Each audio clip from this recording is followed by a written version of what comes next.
बहनों भाइयों नमस्कार, जय माता की। जीवन सांसों से चलता है।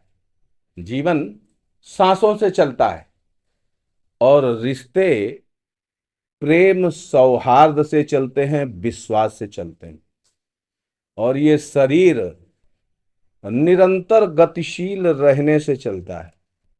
स्वास्थ्य निरंतर गतिशील रहने से सही रहता है। तो जीवन में निरंतर गतिशील बने रहिए। चरैवेति ये वेद वाक्य है। चलते रहिए, चलते रहिए। इस वीडियो में चर्चा है सिंह राशि के जून माह के राशिफल की। तो कैसा रहने वाला है सिंह राशि वालों के लिए जून का महीना। आपके जन्म की राशि सिंह है, कहने के नाम से सिंह राशि के हैं, या सिंह लग्न है आप, तो ये वीडियो आपके लिए है जून माह को के सजेशंस को लेकर के। इस माह की खासियत ये है कि इस वीडियो में कुछ विशेष सुझाव जो आपको परेशानियों से बाहर निकाल सकते हैं और वहीं अच्छे परिणामों को आपके बहुत करीब तक ला सकते हैं। ग्रह गोचरीय व्यवस्थाओं की चर्चा होगी इस माह की। आपके स्वभाव व्यक्तित्व की चर्चा होगी। आर्थिक व्यवस्थाओं की चर्चा होगी, प्रेम संबंधों की। शिक्षा प्रतियोगिता में आप लगे हुए विद्यार्थी हैं तो आपके लिए कैसा रहेगा जून का महीना और क्या करना चाहिए आपको। व्यापारी हैं, नौकरी करने वाले हैं तो आपको क्या करना पड़ेगा, कैसा रहेगा आपके लिए जून का महीना। इन सारी जानकारियों को लेकर के अशुभ तारीखों के साथ में, इस माह के चैलेंज आदि के साथ में ये वीडियो आपके लिए बहुत महत्वपूर्ण रहने वाला है। तो आइए शुरू करते हैं सबसे पहले ग्रह गोचरीय व्यवस्थाओं। लग्न में मंगल और केतु गोचर करेंगे 7 जून के बाद में, और उसके पहले मंगल आपके द्वादश भाव में गोचर करेंगे। आपके सप्तम भाव में राहु गोचर करेंगे इस माह। 8वें घर में शनि गोचर करेंगे, 9वें घर में शुक्र गोचर करेंगे, 10वें घर में सूर्य बुध का बुधादित्य योग रहेगा। एकादश भाव में गुरु गोचर करेंगे और सूर्य 15 जून के बाद में आपके एकादश भाव में सूर्य गुरु की युति बना करके गोचर करेंगे। 7 जून को मंगल अगली राशि पर यानी सिंह राशि पर जाएंगे। बुध इस माह 3 बार राशि परिवर्तन करेंगे 6 जून तक। ये आपके दशम भाव में, 6 जून के बाद 22 जून तक ये आपके एकादश भाव में, और उसके बाद ये आपके द्वादश भाव में गोचर करेंगे। तो कुल मिलाकर के बुध का गोचर 22 जून तक काफी अच्छा रहने वाला है। शुक्र 29 जून के बाद में आपके दशम भाव में गोचर करेंगे, उसके पहले ये नवम भाव में गोचर कर रहे हैं। सूर्य 15 जून को ये मिथुन राशि में जाएंगे। कुल मिलाकर के सिंह राशि के बारे में बताएं तो सिंह राशि बहुत रॉयल राशि है, बहुत रॉयल राशि है सिंह राशि। सिंह राशि का जो भी व्यक्ति होता है सभा सोसाइटी में मार्क किया जाता है, इसको कोई अंडर एस्टिमेट नहीं कर सकता। सिंह राशि के जितने भी जातक हैं वो समाज में, सभा में, सोसाइटी में ये अंडर एस्टिमेट कभी नहीं किए जाते। इनका जो खास व्यक्तित्व है ना, ये इनको सदैव चर्चा में बनाए रखता है, सदैव चर्चा में बनाए रखता है। बेशक इनकी आर्थिक व्यवस्था गड़बड़ हो जाए, कभी वक्त आता है आर्थिक व्यवस्थाएं कमजोर हो जाती हैं, तो बेशक आर्थिक व्यवस्था सिंह राशि वालों की गड़बड़ हो जाए, लेकिन जो सोशल वैल्यू है, जो सामाजिक मूल्य है, मान प्रतिष्ठा है, ये इनकी कम नहीं होती। ये इनकी खासियत है। इनका हृदय काफी विशाल होता है, बहुत ब्रॉड माइंडेड व्यक्ति होते हैं, संकुचित विचारधारा के नहीं होते, और दूसरों की मदद आगे बढ़कर के करने वाले व्यक्ति होते हैं। इस माह अगर हम देखें तो लग्न में केतु का गोचर मान सम्मान में वृद्धि करेगा, क्योंकि सिंह राशि का जब केतु लग्न में रहता है तो मान सम्मान भी बढ़ाता है और वैभव भी बढ़ाता है, ये हमारे ज्योतिषीय ग्रंथ कहते हैं। तो लग्न में केतु का गोचर बेशक आपके लिए अच्छा है और संतानों की तरक्की के लिए भी अच्छा है, लेकिन केतु यहां पर थोड़ा सा आपको हेल्थ इश्यूज देने वाला होगा। और वो हेल्थ इश्यूज क्या हैं? आपके बॉडी पेन होने लग जाए, आप अगर थायराइड के रोगी हैं तो थायराइड आपकी बढ़ जाए, बॉडी पेन, हड्डियों में दर्द, रीढ़ की हड्डी में दर्द, इस तरीके की समस्याएं आपके साथ हो सकती हैं। और मंगल केतु का जो 7 जून के बाद जो गोचर है, ये आपके अंदर एंजाइटी बढ़ा सकता है। एंजाइटी ऐसा कि कोई छोटी सी बात भी आपको बहुत भारी लगने लगे, यानी वो एक छोटी सी बात जो जनरली छोटी सी बात है, लेकिन वो आपको इतना टेंशन दे दे, इतना टेंशन दे दे कि आप अपनी बॉडी से कमजोर होने लग जाएं। तो ऐसी स्थिति ये केतु और मंगल की युति 7 जून के बाद आपके अंदर दे देगा, यानी आपकी एंजाइटी बढ़ेगी निश्चित तौर पर। तो स्वास्थ्य का आपको ध्यान रखना पड़ेगा।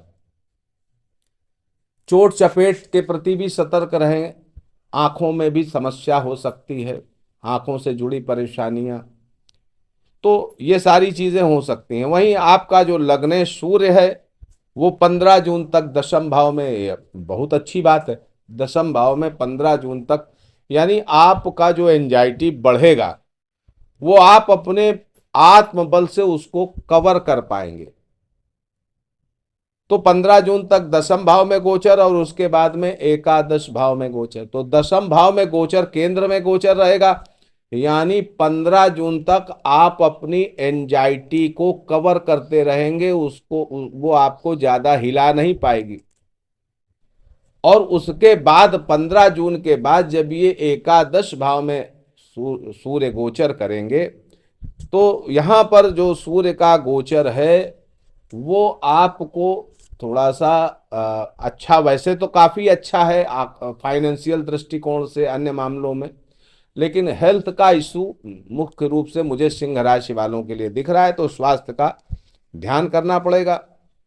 और ये जो सर्वपक्षीय विकास के रास्ते खुलेंगे बहनों भाइयों, दशम और एकादश भाव में सूर्य का गोचर काफी अच्छा माना जाता है, सर्वपक्षीय विकास कराता है। सरकारी और सामाजिक जीवन में, सामाजिक और सरकारी कार्यों में सफलता मिलती है। समाज के प्रतिष्ठित और उच्चाधिकारी वर्ग से आपके तालमेल इस कदर अच्छे हो जाते हैं कि एकदम मित्रवत संबंध हो जाते हैं। तो ऐसा आपके साथ अनुभव आप करेंगे, पदोन्नति की संभावनाएं बनेंगी। स्वास्थ्य पक्ष पर ध्यान जरूर दीजिएगा। देखिए, मैं फिर एक बार कह रहा हूं कि स्वास्थ्य पक्ष पर ध्यान जरूर रखिएगा, और खास तौर पर महीने का उत्तरार्ध। इस माह भाग्य पक्ष का प्रबल सहयोग मिलने से जीवन की कई परेशानियां आपकी दूर होंगी। ईश्वरीय कृपा का पूर्ण आभास आपको होगा इस महीने।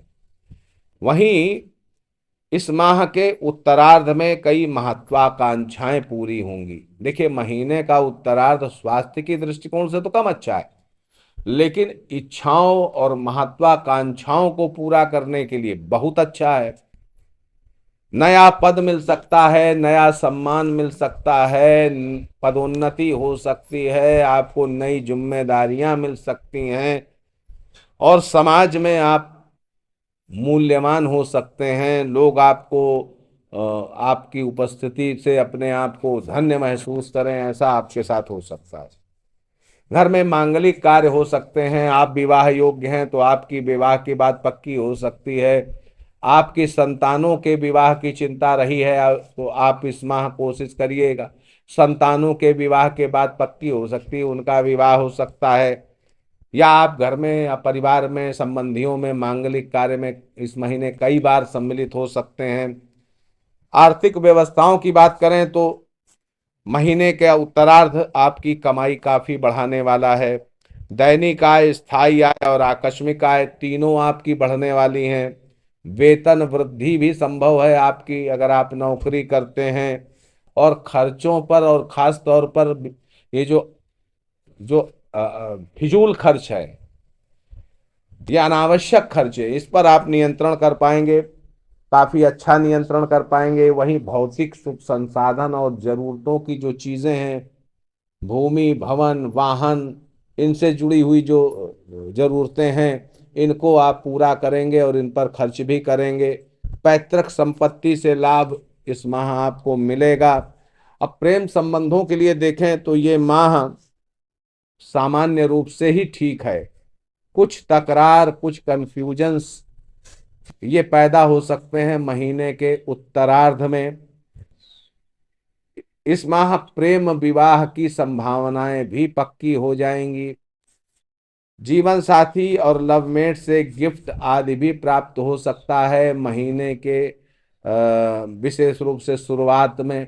उत्तरार्ध में कुछ कंफ्यूजन्स, कुछ तकरार, कुछ मान मुनव्वल वाली बातें आएंगी। प्रेमी मिलन आपका हो सकता है। भाइयों से, मित्रों से आपस में पारस्परिक प्रेम काफी बढ़ सकता है।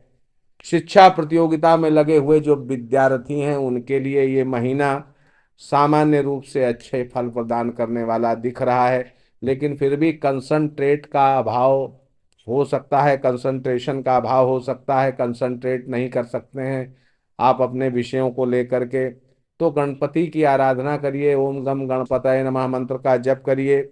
हाँ, नौकरी के प्रयास आप कर रहे थे और पीछे कई महीनों से आप परीक्षाएं दे रहे थे, तो हो सकता है इस महीने की शुरुआत में रिजल्ट आ जाए और आप सेलेक्ट हो जाएं। सुझाव इस महीने के अगर देखें तो अगर आप सरदर्द के रोगी हैं, बीपी के रोगी हैं, तो स्वास्थ्य पर ध्यान जरूर रखिएगा। वाहन आदि का प्रयोग करते हैं तो वाहन की गति पर नियंत्रण रखिएगा, वरना सर की चोट लग सकती है। तो सर में चोट न लगने पाए इसलिए सतर्कता जरूरी है। जीवन साथी से सामंजस्य आपको अपनी तरफ से बना के रखना पड़ेगा। हो सकता है कि जीवन साथी के अंदर थोड़ा सा अग्रेशन आए, तो आपको बैलेंस करके उनको रखना है। संबंध बिगड़े नहीं। साझेदारों से भी आपके, अगर आप व्यापार में साझेदारी का व्यापार है तो उनसे भी आपको संबंध बिगड़ने से बचाना चाहिए। पारदर्शिता रखिएगा अपने व्यवहार में। और वहीं पर व्यापार में लापरवाही से भी आपको बचना पड़ेगा। क्रोध, उत्तेजना और जल्दबाजी, ये केतु लग्न में गोचर करेंगे तो ये क्रोध, उत्तेजना और जल्दबाजी पैदा करेंगे और यही सब मिलकर के एंजाइटी बन जाते हैं। तो इनके प्रति सतर्क रहना पड़ेगा। भूमि भवन वाहन से जुड़ी इच्छाएं इस सप्ताह पूरी हो सकती हैं, इसलिए अब मत रुकिएगा, कोशिश करिएगा। और महीने के अंत में शत्रुओं के चाल के प्रति भी आपको सतर्क रहना पड़ेगा। और एक खास बात आपको इस महीने की, देखिए, नशेबाजी से बचिएगा। नॉन वेज खाते हैं तो बिल्कुल छोड़ दीजिएगा इस महीने। और जुआ, सट्टा, शेयर, लॉटरी और ये जो आप सडन इनकम बनाने के प्रयास में रहते हैं, तो हो सकता है इस महीने आपको नुकसान हो जाए। दुष्ट व्यक्तियों से, दुष्ट लोगों से बच कर के रहिएगा। और सरकारी देनदारियों में बिल्कुल लापरवाही मत करिएगा। स्वास्थ्य का ध्यान रखिएगा। इस महीने की अशुभ तारीखों को अगर हम देखें तो इस महीने की अशुभ तारीखें हो सकती हैं 1, 6, 8, 11, 13, 20, 24 और 28। इन तारीखों पर सतर्कता जरूरी है। आपके भविष्य की मंगल कामनाओं के साथ मैं पंडित दिनेश नारायण पांडे अगले वीडियो तक के लिए आपसे विदा लेता हूं। प्रेम से बोलिए जय माता दी।